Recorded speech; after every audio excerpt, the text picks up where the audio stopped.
Baxın, dərəcə məsələsinə gəldikdə isə birinci verəcəyimiz sual odur ki, biz bu toparlayacağımız PC-də, kompüterdə hansı işləmi görəcəyik, yəni nə üçün istifadə edəcəyik? Bunu zaten dəqiqləşdirdikdən sonra istədiyimiz detalı rahatlıqla ala bilərik.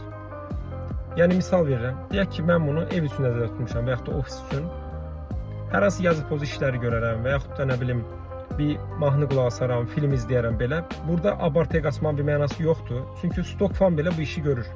Yəni mən çox görürəm ki, gedib görür hər hansı bir saytda ya nə bilim forumda ki, hə filankəs stok fanla işlədib belə olub. Yəni adam baxırsan ki, stok fanla Red Dead Redemption oynayır. Deyir ki, stok fanda qızır. Əlbəttə ki, qızacaq da. Yəni zaten işləmci TDP-si yuxarı bir işləmcidir. Durum da orada mən stok fan qoyum və deyim ki, deyək ki, yayda da bir çöldə də 35 dərəcə isti var. Ev temperaturunu da nəzərə alsam, yəni demək ki, burada soyutmayacaq da bunu. Yəni niyə o qədər sual verirlər onu anlamıram.